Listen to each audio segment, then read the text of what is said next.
जय हिंद दोस्तों, वंदे मातरम। और आप फिर स्वागत है आज एक नए वीडियो में। और दोस्तों, आज के वीडियो में हम बात करने वाले हैं कि सोलर सिस्टम लगाने के बाद बिजली का बिल ज़ीरो कैसे करें। देखिए दोस्तों, YouTube पे ये पहला वीडियो है जिसमें इतने डिटेल में इस वीडियो में बात की जाएगी और हर एक पॉइंट मैं कवर करूँगा। तो दोस्तों, इस वीडियो को इतना फैलाना लोगों तक, ताकि सोलर सिस्टम के बारे में लोग अच्छे से समझ सकें, क्योंकि लोगों को अभी यही समझ नहीं है कि सोलर सिस्टम का एक्चुअली उपयोग कैसे करना है। देखिए दोस्तों, अगर मैं बात करूं, मान लो हम किसी नदी पे जाते हैं तो वहाँ पे बहता पानी आप कितना भी यूज़ करो कोई फ़र्क नहीं पड़ता है। बट यदि आपके घर में नल आता है, आपने मटकी में पानी भर रखा है, तो आप नदी की तरह तो उपयोग नहीं कर सकते। वहाँ पे आपको लिमिटेड उपयोग करना पड़ेगा और चीज़ों को उसी के अकॉर्डिंग ढालना पड़ेगा। तो वही चीज़ सोलर सिस्टम और ग्रिड में वही डिफरेंस है। देखिए दोस्तों, ग्रिड एक बहती नदी है। आप कितना भी हैवी लोड चलाओ या कितना भी ज़्यादा लोड, आप जर्क लोड भी उस पर डाल सकते हो। बट इन्वर्टर और सोलर एनर्जी के केस में ऐसा नहीं है। तो दोस्तों, आपको आपकी जो आदतें हैं वो भी चेंज करनी पड़ेगी। साथ ही आपको अगर बिजली का बिल ज़ीरो करना है तो आपको टेक्नोलॉजी भी थोड़ी चेंज करनी पड़ेगी। तो आइए स्टार्ट करते हैं और बात करते हैं, इन सब चीज़ों को समझते हैं। तो दोस्तों, अगर हम बात करें कि सोलर सिस्टम किस प्रकार काम करता है, कितना एफिशिएंट रहता है, तो आप मेरा वीडियो देख सकते हो 1 किलोवाट सोलर सिस्टम का काला सच। बट दोस्तों, अभी लेटेस्ट टेक्नोलॉजी के पैनल आ गए हैं, टॉपकॉन और बाईफेशियल। तो इनकी इफिशियंसी कंपेरेटिव अच्छी होगी, क्योंकि मेरे पैनल इतनी अच्छे कंपनी के नहीं थे और पॉली थे, वो 16-17% एफिशिएंट होते हैं। तो इतनी ज़्यादा एनर्जी मुझे नहीं मिल रही थी। 990 वाट पैनल से मैक्सिमम 700 वाट मिल रही थी। बट आप लेटेस्ट टेक्नोलॉजी के लोगे तो ज़्यादा एनर्जी मिल जाएगी। अब बात कर लेते हैं कि सोलर सिस्टम का उपयोग कैसे करना है और किस प्रकार हमें बिजली का बिल ज़ीरो करना है। देखिए, सबसे पहली चीज़ है, यदि दोस्तों आप घर में कोई नया इक्विपमेंट खरीदने जा रहे हो या आप नया मकान बना रहे हो, तो दोस्तों आपको पूरा का पूरा मकान या फिर कोई नई इक्विपमेंट है तो वो सोलर सिस्टम के अकॉर्डिंग ही लेना चाहिए। इसका मतलब क्या है कि दोस्तों, यदि आपको फ़ैन लेना है तो आप BLDC फ़ैन लीजिए। अगर आपको घर के लिए लाइट लेनी है तो कभी भी बल्ब मत लीजिए, वहाँ पे LED लाइट लीजिए 10 या 15 वाट की। साथ ही यदि आपको फ्रिज लेना है तो इन्वर्टर टेक्नोलॉजी वाला फ्रिज लीजिए। और यदि आपको AC लेना है तो इन्वर्टर टेक्नोलॉजी वाला 5 स्टार रेटिंग वाला AC लीजिए। फ्रिज भी 5 स्टार रेटिंग वाला लीजिए। तो इस प्रकार जो आपका घर का लोड है वो काफ़ी कम एनर्जी कंज्यूम करेगा। अगर हम एक नॉर्मल फ़ैन की बात कर लेते हैं, 60-70 वाट लेता है। वही अगर हम बात करें 50 वाट का भी आता है, बट वो कम हवा देता है। वही BLDC केवल 30 वाट में आपका काम हो जाता है। तो बैटरी पे रात को आप आराम से चला सकते हो। तो हम ग्रिड को भी कट कर सकते हैं। अगर हमारे घरों में 1 या 2 फैन चलते हैं रात को, तो हम बैटरी पे भी चला सकते हैं। अगर BLDC फैन है तो कट कर देंगे ग्रिड को और पूरा का पूरा लोड हमारा रात भर उससे चलेगा। तो सबसे पहली चीज़ है कि आपको जो भी नए इक्विपमेंट ले रहे हो या फिर आप नया मकान बना रहे हो, तो पूरा का पूरा जो घर के इक्विपमेंट है सारे के सारे वो सोलर सिस्टम के अकॉर्डिंग ही लेने हैं। नेक्स्ट पॉइंट है इन्वर्टर का सही चुनाव करना। देखिए, इन्वर्टर के बारे में मैं कुछ आपको बता देता हूँ। ऐसा इन्वर्टर हो जिसमें ग्रिड चार्जिंग डिसेबल का ऑप्शन हो, ताकि कभी भी इन्वर्टर आपकी जो ग्रिड है उससे बैटरी चार्जिंग के लिए एनर्जी यूज़ नहीं करे। दूसरी चीज़ है कि आपके इन्वर्टर में ऐसा सिस्टम होना चाहिए कि जब तक सोलर एनर्जी रहे वो सोलर एनर्जी से ही आपका घर का लोड चलाए, सोलर प्लस बैटरी से। तो इसके लिए बहुत सारे इन्वर्टर में आता भी है सिस्टम, बट कुछ इन्वर्टर में सिस्टम आने के बाद भी वो ग्रिड से एनर्जी लेते रहते हैं। तो इसका सॉल्यूशन है कि आप स्मार्ट स्विच लगाइए या टाइमर प्लग लगाइए, या फिर आप दोस्तों जो मैंने पिछले वीडियो में बताया था आपको, लाइट डिटेक्टर स्विच का भी यूज़ कर सकते हैं। जब भी लाइट होगी तो ग्रिड को कट कर देगा, जैसे लाइट जाएगी तो वो ग्रिड को ऑन कर देगा। तो इस प्रकार आप मतलब बैटरी चार्जिंग के लिए आपकी ग्रिड से कोई भी एनर्जी नहीं लेगा। दिन में जब तक सोलर रहेगा बिल्कुल भी एनर्जी नहीं लेगा। तो उस केस में पूरा दिन आपका लोड सोलर से चलेगा। अब बात रही रात की, तो दोस्तों यदि रात में आपका लोड बहुत कम रहता है, मतलब 1 या 2 फैन और नॉर्मल लाइट है, तो आप ग्रिड को रात को भी कट रखिए और पूरा का पूरा लोड सोलर पे चलाइए। अब इसके बाद हम बात करते हैं कि कुछ लोगों का जैसे 2 किलोवाट का सोलर सिस्टम लगा रखा है, लगभग 8 से 9 यूनिट दे देगा वो। अब दिन में उनका यूज़ नहीं होता, ऑफिस चले जाते हैं या फिर बहुत सारे उनके बच्चे पढ़ने चले जाते हैं, वो ऑफिस चले जाते हैं, थोड़ा बहुत यूज़ होता है, सुबह शाम कम यूज़ होता है। तो उनको बैटरी बैंक बड़ा से बड़ा रखना चाहिए ताकि वो सोलर एनर्जी को स्टोर कर पाएँ।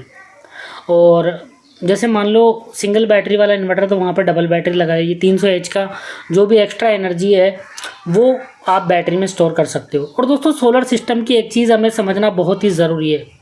देखिए सोलर सिस्टम बरसात की तरह है, जैसे सोलर से एनर्जी आती है वो बरसात की तरह आती है। जैसे बरसात है, अब मान लो आपने किसी बर्तन में पानी इकट्ठा कर लिया तो वो आपके उपयोग में हो जाएगा, नहीं सारा का सारी पानी बह के चला जाएगा। तो सोलर एनर्जी में भी सेम है, यदि आप यूज़ नहीं करोगे मतलब कि आपकी बैटरी फुल चार्ज है, मान लो रात से ही फुल चार्ज है, अब दिन में भी आप लोड नहीं चला रहे तो आपको 1 यूनिट भी बिजली नहीं मिलेगी, कोई भी बिजली नहीं मिलेगी। बिजली कम मिलेगी या तो आपने बैटरी बैंक बढ़ा कर रखा है, बैटरी में स्टोर हो जाएगी, या आप लोड चलाओगे तभी आपको एनर्जी आउटपुट मिलेगा, वरना कोई भी आउटपुट नहीं मिलेगा। मान लो दोस्तों किसी व्यक्ति के दिन में 4 यूनिट कंज्यूम होती है उसके लोड में, तो उसने दिन में फुल लोड चला रखा है, अब उसने 10 किलोवाट का सोलर सिस्टम लगा लिया, तब भी दोस्तों उसको 4 ही यूनिट मिलेगी, क्योंकि उसका लोड जितना चलेगा उसी के अकॉर्डिंग एनर्जी मिलेगी। तो इस पॉइंट को समझना बहुत ही ज़रूरी है। तो दिन में आप मैक्सिमम लोड यूज़ कीजिए, और बैटरी रेगुलर डिस्चार्ज भी नहीं होती है। अगर आपका लोड कम है तो रात को भी आप बैटरी से लोड चला सकते हैं। और दोस्तों इन चीज़ों को समझना बहुत ही ज़रूरी है, क्योंकि बहुत सारे लोग इन चीज़ों को नहीं समझते, इसलिए उनको बार बार दिक्कत होती है, क्योंकि एनर्जी आउटपुट मिलेगा ही नहीं। यदि आप दिन में लोड नहीं चलाओगे तो सोलर से कोई भी एनर्जी नहीं मिलेगी। बिल्कुल बरसात की तरह, बरसात का पानी गिरा, आपने स्टोर नहीं किया, बह के सारा वेस्ट हो गया। या तो आप उसको स्टोर कर लो, स्टोर का मतलब यहाँ पे आप बैटरी में स्टोर कर लो, या फिर आप लोड चलाओ उससे मैक्सिमम दिन में। अगर लोड नहीं चलाओगे तो चाहे 2, 5, 10 किलोवाट का लगा लो, अगर 4 किलोवाट का आप दिन में लोड 4 यूनिट आपका लोड कंज्यूम करता है दिन में, तो 4 यूनिट ही मिलेगी। चाहे आप 1 किलोवाट का लगाओ, 2 लगाओ, 4 लगाओ, 10 किलोवाट लगाओ। तो इस चीज़ को समझना भी बहुत ही ज़रूरी है। हाँ, जिन लोगों का दिन में मान लो 2 यूनिट कंज्यूम करता है लोड और 1 किलोवाट का सोलर सिस्टम लगा रखा है, तो उनको बड़ा बैटरी बैंक रखना चाहिए। 2 बैटरी पैरेलल में लगा लो सिंगल इन्वर्टर पे, ताकि जो भी एक्स्ट्रा एनर्जी हो वो वेस्ट नहीं हो, उसमें हम स्टोर कर सकें। और जिन लोगों की यहाँ पे भरपूर लाइट रहती है, मतलब लाइट नहीं जाती है, जिनको बैकअप की ज़रूरत नहीं है, तो उनको ऑन ग्रिड सोलर सिस्टम पर जाना चाहिए, क्योंकि वहाँ पे सोलर का मैक्सिमम उपयोग होता है। सारी की सारी एनर्जी या तो आप लोड चला लो, लोड नहीं चलाओगे तो ग्रिड में चली जाएगी। वहाँ पे मतलब फुल जनरेशन होगा। 1 किलोवाट होगा 4 यूनिट दे ही देगा, 2 किलोवाट होगा 8 यूनिट 100% दे ही देगा। तो ऑन ग्रिड का ये बहुत बड़ा फ़ायदा रहता है कि वहाँ पे मैक्सिमम उपयोग होता है। बट ऑफ ग्रिड में यदि आप लोड चलाओगे और बैटरी बैंक बढ़ा रखोगे तो ही आपको फ़ायदा मिलेगा। नेक्स्ट पॉइंट है, दिन में मैक्सिमम लोड चलाना आपको, और रात को केवल बैटरी पे लोड चलेगा, तो जितनी आवश्यकता उतना ही चलाना है। फिर भी आपकी रिक्वायरमेंट पूरी नहीं होती तो रात को आप ग्रिड पे भी लोड चला सकते हो। और यदि आपका लोड बहुत कम है, BLDC फैन लगा रखे हैं क्या, 2 LED लाइट है, तो आप ग्रिड को रात को भी डिस्कनेक्ट रखिए, ताकि आपकी बैटरी डिस्चार्ज जाए और दिन में सोलर से चार्ज भी और लोड भी चले। अब आपको आपकी आवश्यकता के अनुसार ही सोलर सिस्टम का चुनाव करना है। 4 यूनिट तक चाहिए एक दिन और रात को मिला के, तो वहाँ पे 1 किलोवाट सोलर सिस्टम लगा लो। 8 यूनिट चाहिए 2 किलोवाट लगा लो। 12 यूनिट चाहिए 3 किलोवाट लगा लो। सिस्टम का चुनाव करने के लिए क्या करना है, जो भी हमारे घर का सोलर सिस्टम है, हमें देखना है कि हमारा जो मीटर लगा हुआ है घर के बाहर, उसमें देखना है आज सुबह 7 बजे कितनी यूनिट है और कल सुबह 7 बजे कितनी यूनिट है। 24 आवर की यूनिट निकाल लो। 4 यूनिट आ रही है तो 1 किलोवाट लगाना है। अब 5-6 दिन तक ऐसा करिए, जो मैक्सिमम यूनिट आती है उसके अकॉर्डिंग आपको सोलर सिस्टम का चुनाव करना है। नेक्स्ट पॉइंट है, MPPT सोलर इन्वर्टर का आपको चुनाव करना है, क्योंकि वहाँ पर एफिशिएंसी ज़्यादा होती है। नेक्स्ट है, कॉपर ट्रांसफार्मर वाला इन्वर्टर लेने की कोशिश करिए, और जिसमें लॉस कम से कम हो।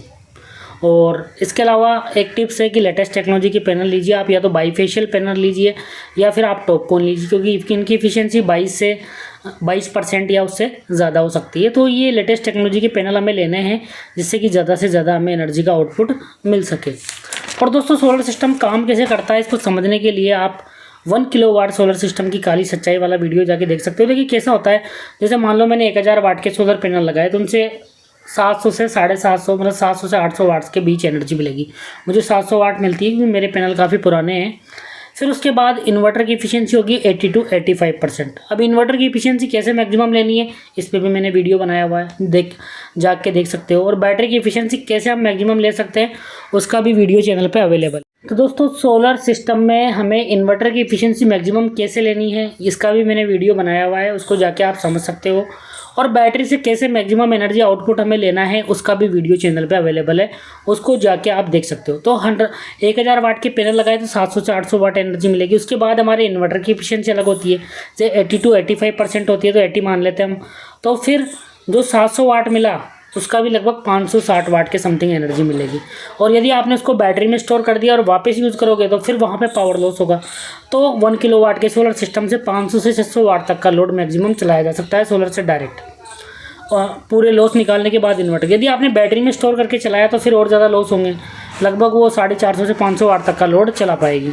तो दोस्तों इस प्रकार सोलर सिस्टम पूरा काम करता है। अगर आपको देखना है ये तो 1 किलोवाट के सोलर सिस्टम की काली सच्चाई देख लो, बैटरी से एफिशिएंसी कैसे लेनी है मैक्सिमम वो भी आप देख लो, इन्वर्टर की एफिशिएंसी मैक्सिमम कैसे लेनी है वो भी आप देख लो, और हमें ग्रिड से मैक्सिमम सोलर सिस्टम से मैक्सिमम एम्पियर कैसे लेना है वो वीडियो भी आप देख सकते हो। तो इन सब वीडियो को मिला के एक पूरा वो बन जाएगा किस प्रकार आप सोलर सिस्टम से मैक्सिमम एनर्जी ले सकते हो। Thank you so much.